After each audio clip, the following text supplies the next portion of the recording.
Water in Native American spirituality, liquid life, blood of the earth, and life of the community.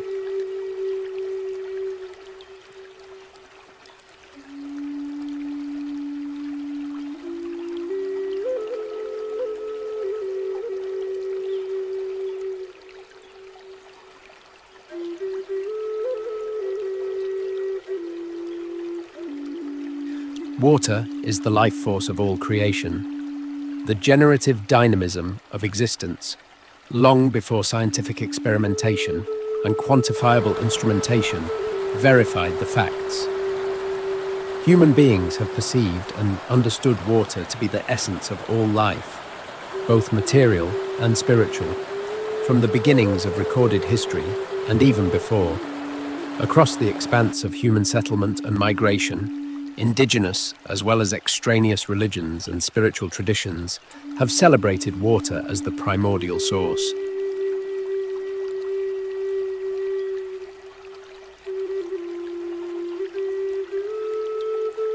Water was sacred before it was material, and water took on for multitudes of generations until even today, an expansive inclusivity that scanned the literal to the metaphoric.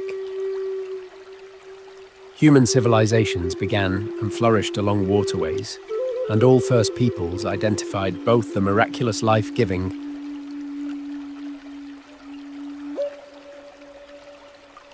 but also the concomitant, life-ending power of water.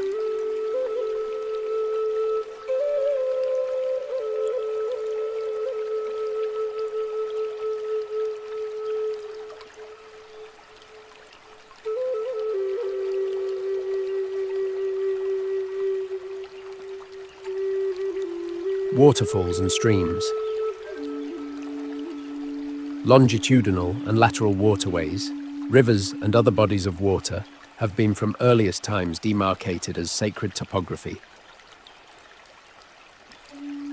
The Cherokee of the southern Appalachians mountain range in southern Tennessee know the river in their midst as Unui, Gamohaida, or the Longmen, an abiding, benevolent spiritual entity whose waters were believed to be the source of wisdom and curative of all ills, and whose hands nurtured all across the geographical landscape.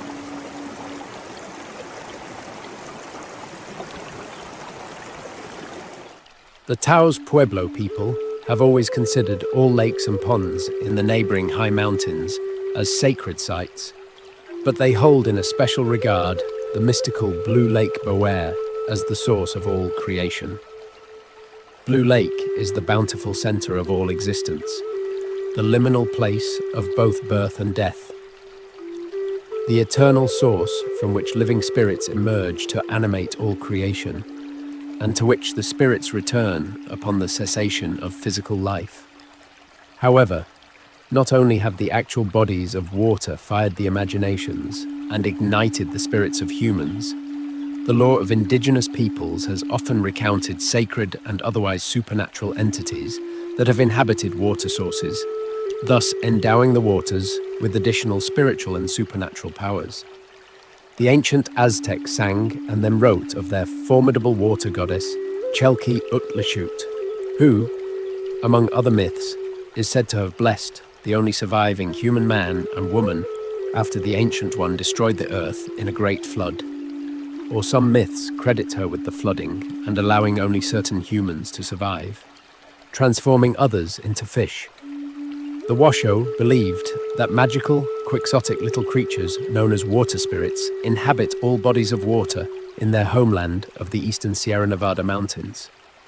However, the spirits are not spiritual forces of benevolence and placidity, but are in fact more evocative of the great power of the great mystery, thus possessing simultaneously both fearsome and enchanting capacities.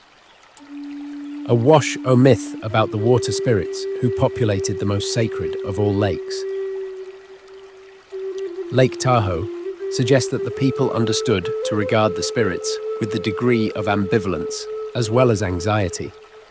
Lake Tahoe is the home of the meat song or water spirits. If the Washoe people wanted to cross the lake, or fish in the lake, they had to prepare by making a basket sealed well with pitch in it. They put cedar and sage, acorns, bread, and pine nuts. After each basket was full, the owners would put the cover on it and sink it in the lake. By doing this, they believed that the water spirits would help them to get across safely and give them luck while fishing. But if they didn't bring a basket of food, they believed that the meat song would become very angry. Sometimes people did not return from their trips because they were drowned by the will of the water spirits. The Washoe narrative of the water spirits manifests the resolute acknowledge by the Washoe of the autonomous strength and potency of the natural world.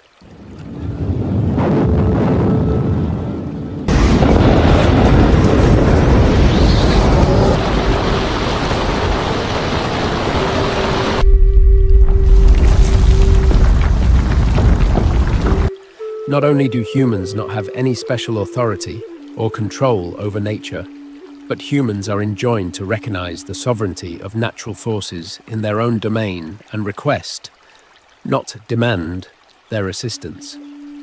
For Native American, then, as for most indigenous spirituality, water retains an honored and indispensable place, an actual force as well as symbolic image of life and death, creation and destruction, nourishment and deprivation. Water exists as an autonomous and primeval element to be encountered with humility, respect, joy, and caution.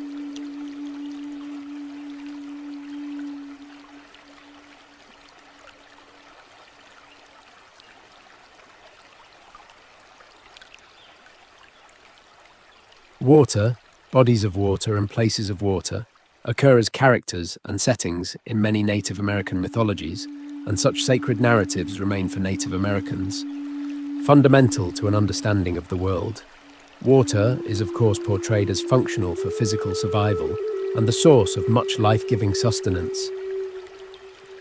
However, in their life-giving capacities and maintenance of living forms, bodies and forms of water, rain, lakes, streams, ponds, rivers, oceans and seas, and many of the animal and plant life associated with those aquatic reservoirs have sustained prominence as sacred signifiers for Native American nations.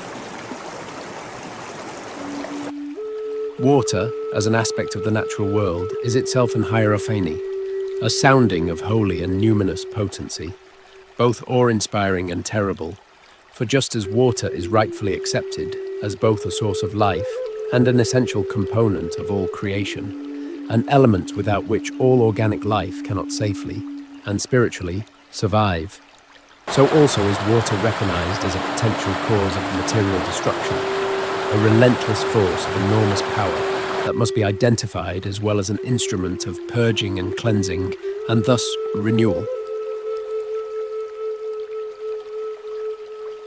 The mythic narratives of some Native American nations speak of water creatures from the Earth's liquid loci as inestimable forces of nature that will benefit or damage humans. Such tales also suggest that other natural consequences of water, such as sky, rainbows or liquid pools of remaining rainwater, can relieve or injure humankind, which has no final ability to resist the intense flow of water. In either and in both instances, water remains a sacred power, certainly beyond the scale of human direction. However, that water can affect good or ill, and so can be understood as either, is of course not surprising.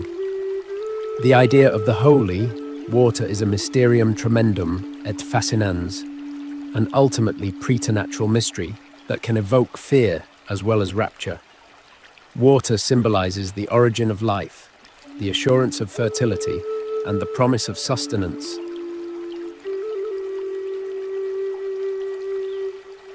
In terms of water sites, for example, the persistent intrusion of governments into sacred lands and spaces connected to waters and waterways, such as the free access and just use of water, the issue of water rights, was and is not simply a problem of political hegemony, or a concern of environmental and economic equity. Rather, those activist policies and mechanical practices of governments in the usurpation of waterways and the rerouting and the desiccation of riverbeds and the depletion of ancient springs. Holy wells, ponds and streams have been horrific violations of natural resources. Indeed, more tragically, however, they have been as well incursions against the spiritual life and spiritual legacy of a people, pervasively destructive in willful ignorance and arrogance. Governments and corporate blockage to water access and wholesale usurpation and destruction of areas and bodies of water have been not only acts of racism and dominion, but have been as well acts of desecration of spiritual landscapes. What had been or was being devastated were not just material structures or physical formations, but spiritual connections to ancestors, to members of the community, to self-identity. Gail Small, a Northern Cheyenne activist, offers an example of this still prevalent understanding. Water, Odwa, is the lifeblood of the people. I recall taking a draft tribal water code for public input into 5 villages on my reservation when I was a tribal sociologist.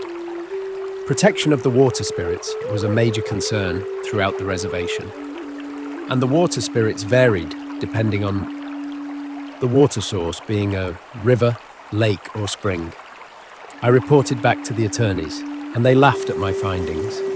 However, it was no laughing matter a few years later when an elderly Cheyenne man held off the drilling team of ARCO from crossing his water spring. He told me how the water spirits sometimes came out and danced at his spring. There is a profound spiritual dimension to our natural environment, and without that spiritual dimension, the war would not be worth fighting. The belief in sacred springs and holy waters goes far back into the earliest religious myths of humankind and is ubiquitous across every continent. An ancient primordial connection between water and spirituality has always existed in some form. It's thought that one of the earliest shrines ever built by human hands was probably a rock cairn to mark the site of a bubbling spring.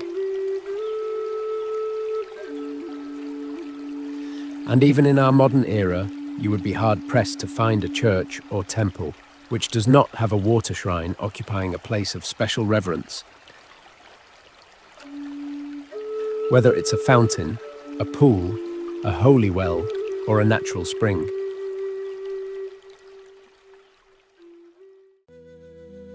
The traditions of ancient religions and water cults gave birth to a vast expression of folklore, spirits, deities, and occult beliefs which are intimately connected to bodies of water. It is still widely believed that occult forces are concentrated in places where waters bubble up from the depths of the earth, which become mirror-like windows and portals where one might glimpse something of another reality, separated from us by only the thinnest of barriers.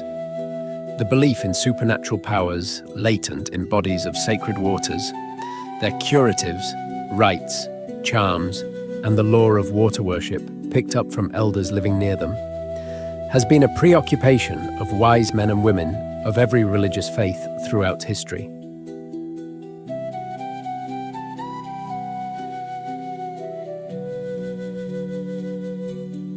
Over the centuries, countless secret quests and lonely pilgrimages have been made in search of Alanza's legendary healing waters and its redolent fountains of youth. Some of these ancient springs and wells are still in existence today, bubbling vigorously.